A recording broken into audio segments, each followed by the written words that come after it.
सर्वे engineering में आपके कुछ ऐसे टॉपिक है जिससे रिलेटेड आपको हमेशा कंफ्यूजन होता है, जैसे mean sea level, level surface, contour gradient, joint surface, oblate spheroid. जब ये टर्म्स कहीं पर आती है तो हमें कंफ्यूजन हो जाता है कि एक्चुअल में इनमें डिफरेंस क्या होता है। आज हम इस छोटे से वीडियो में इन्हीं टॉपिक को बहुत अच्छे से पढ़ेंगे जिससे आपको कभी भी कंफ्यूजन ना हो। इससे पहले भी मैंने उन टॉपिक्स को चुना है जिसमें आपके बहुत कंफ्यूजन होते हैं, उससे रिलेटेड मैंने वीडियोस बनाए हैं। अगर आपने नहीं देखा है तो उसे जरूर देख लीजिएगा। चलिए स्टार्ट करते हैं। सबसे पहले हम बात करेंगे mean sea level and average level of the surface of one or more earth bodies of water from which height such as elevation may be measured। इसका मतलब ये होता है कि आपके अर्थ पर जो पानी है, ठीक है, जो पानी है उन सबका एवरेज जो लेवल है उसे बोलते हैं मीन सी लेवल। इमेज में आप देख सकते हैं, जैसा कि आप सभी जानते हैं कि आपके ओशन का, आपके सी का जो लेवल होता है वो ऊपर नीचे होता रहता है, जिसे हम ज्वार भाटा बोलते हैं, ठीक है। इसे बोलते हैं हाई टाइड या लो टाइड बोलते हैं, ठीक है। तो उसकी वजह से क्या होता है, आपका लेवल जो है कभी ऊपर कभी नीचे होता रहता है। तो अब बात ये आती है कि हम कौन से लेवल को फिक्स माने, ठीक है, कौन से लेवल को आप रेफरेंस माने। तो इसके लिए हम क्या करते हैं कि 19 सालों में यानी 19 ईयर्स में जो भी आपका लेवल है उसका हम एवरेज निकालते हैं और फिर जो वो लेवल निकल के आता है उसे बोलते हैं हम मीन सी लेवल। और यही से ही आपका एलिवेशन जो है वो मेजर किया जाता है। अगर आपको कंफ्यूजन है कि एलिवेशन, हाइट या एल्टीट्यूड में क्या डिफरेंस है तो मेरा ये वीडियो जरूर देखिएगा। और हमारे इंडिया में ये मेजर किया जाता है मुंबई के सी लेवल से। आई होप आपको समझ में आ गया होगा। नेक्स्ट है level surface, A curved surface which is parallel to the surface of still water and at every point is perpendicular to the plumb line or the direction in which gravity acts. इसका मतलब यह है कि level surface क्या होता है, एक curved surface होता है जो कि आपके वाटर लेवल के पैरेलल होता है। इसका मतलब यह है कि ये कोई फिक्स डिस्टेंस पर नहीं होता, आप कितनी भी डिस्टेंस पर आप ले सकते हैं, पर कंडीशन ये है कि वो कर्व्ड होना चाहिए और आपका जो स्टिल वाटर है उसके पैरेलल होनी चाहिए, ठीक है। और ये एक ऐसा सरफेस होता है जिसके हर एक पॉइंट पर अगर आप प्लम्ब बॉब रख दीजिए तो उसकी जो डायरेक्शन होती है वो हमेशा परपेंडिकुलर रहेगी और वो हमेशा आपके अर्थ के सेंटर की तरफ पॉइंट आउट करेगा। इमेज में आप देख के समझ सकते हैं कि जो मीन सी लेवल है उसके ही पैरेलल आपने एक क्या है, कर्व्ड सरफेस खींचा है, ठीक है। इसे ही बोलते हैं हम level surface. And any line on level surface is called level line. आपके जो लेवल सरफेस पे जो एक लाइन खींचा जाएगा उसे बोलेंगे हम लेवल लाइन। तो ये था आपका लेवल सरफेस।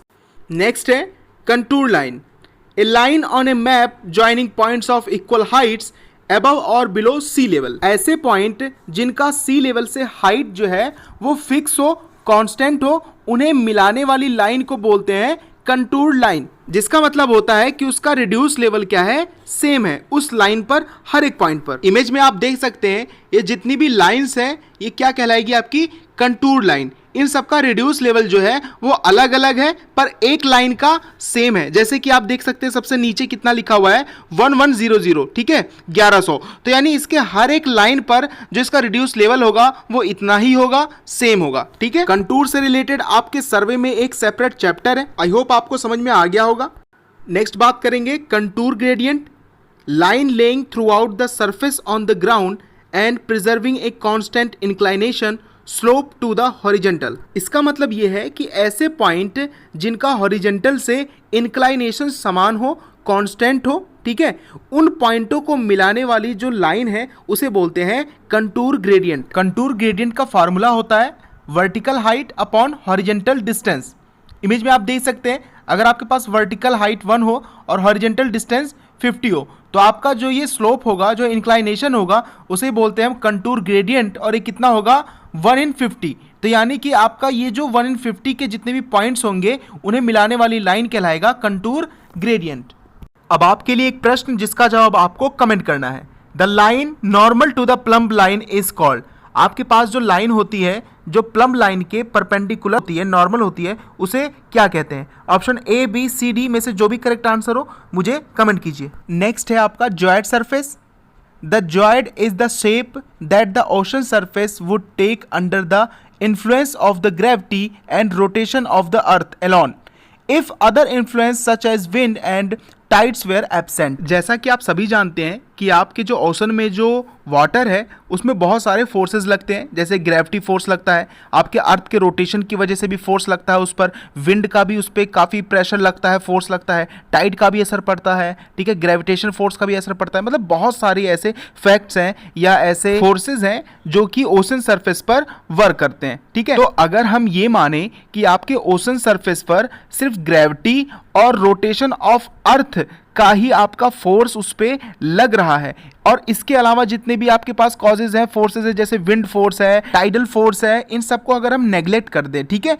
तो आपका जो पानी का लेवल होगा या जो उसका ऊपर का सरफेस होगा वो जिस सरफेस को शो करेगा उसे बोलते हैं हम जॉइंट सरफेस। देख सकते हैं आप इमेज में, यानी कि जब हम ये मानेंगे कि आपके वाटर पर सिर्फ ग्रेविटी का और उसके रोटेशन का, अर्थ के रोटेशन का ही सिर्फ फोर्स उस पर लग रहा है, तो जो आपके वाटर के सरफेस का जो शेप होगा उसे बोलते हैं joint.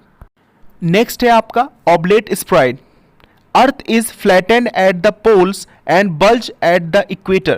The figure of the Earth as an oblate spheroid.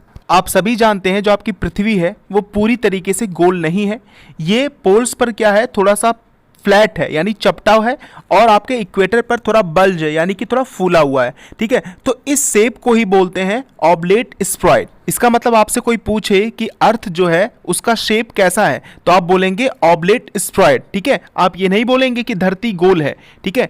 वो छोटे बच्चों को बताते हैं हम कि धरती गोल है, और छोटे बच्चों को बताना भी चाहिए, क्योंकि अगर आपने किसी छोटे बच्चे को बता दिया कि जो अर्थ है उसका शेप है ऑब्लेट स्फेरॉइड तो उसका पढ़ाई से विश्वास उठ जाएगा, ठीक है। अब चलिए इस टॉपिक से हम कुछ एमसीक्यूज देख लेते हैं जो प्रीवियस ईयर में पूछे गए हैं। पहला क्वेश्चन है which of the following closely represent the shape of the अर्थ, ठीक है। शेप ऑफ द अर्थ कौन रिप्रेजेंट करेगा, तो मैंने अभी बताया था कि आपका शेप ऑफ द अर्थ कैसा है, ऑब्लेट स्फेरॉइड, तो यानी आपका आंसर है ऑप्शन नंबर सी।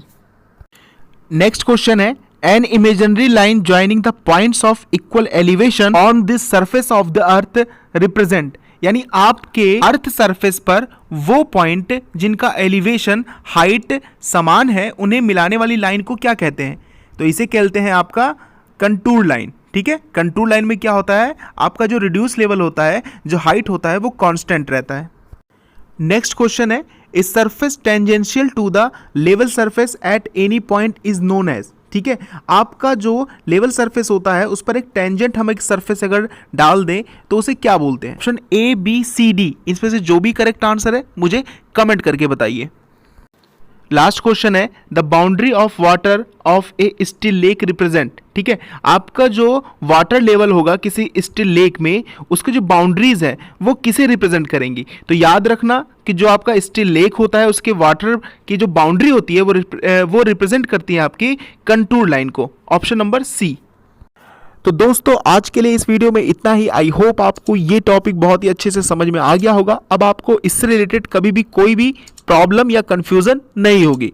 अगर आपको लगता है कि वीडियो सच में अच्छा है तो ज़्यादा से ज़्यादा शेयर कीजिए। चैनल को सब्सक्राइब नहीं किया तो सब्सक्राइब कर लीजिए, वीडियो को लाइक कर दीजिए, और दोस्तों ज़्यादा से ज़्यादा जितना ज़्यादा हो सके शेयर कीजिए, क्योंकि उससे हमें सपोर्ट मिल पाएगा और आपके लिए हम ऐसी अच्छी अच्छी वीडियोज़ लाते रहेंगे। Thank you.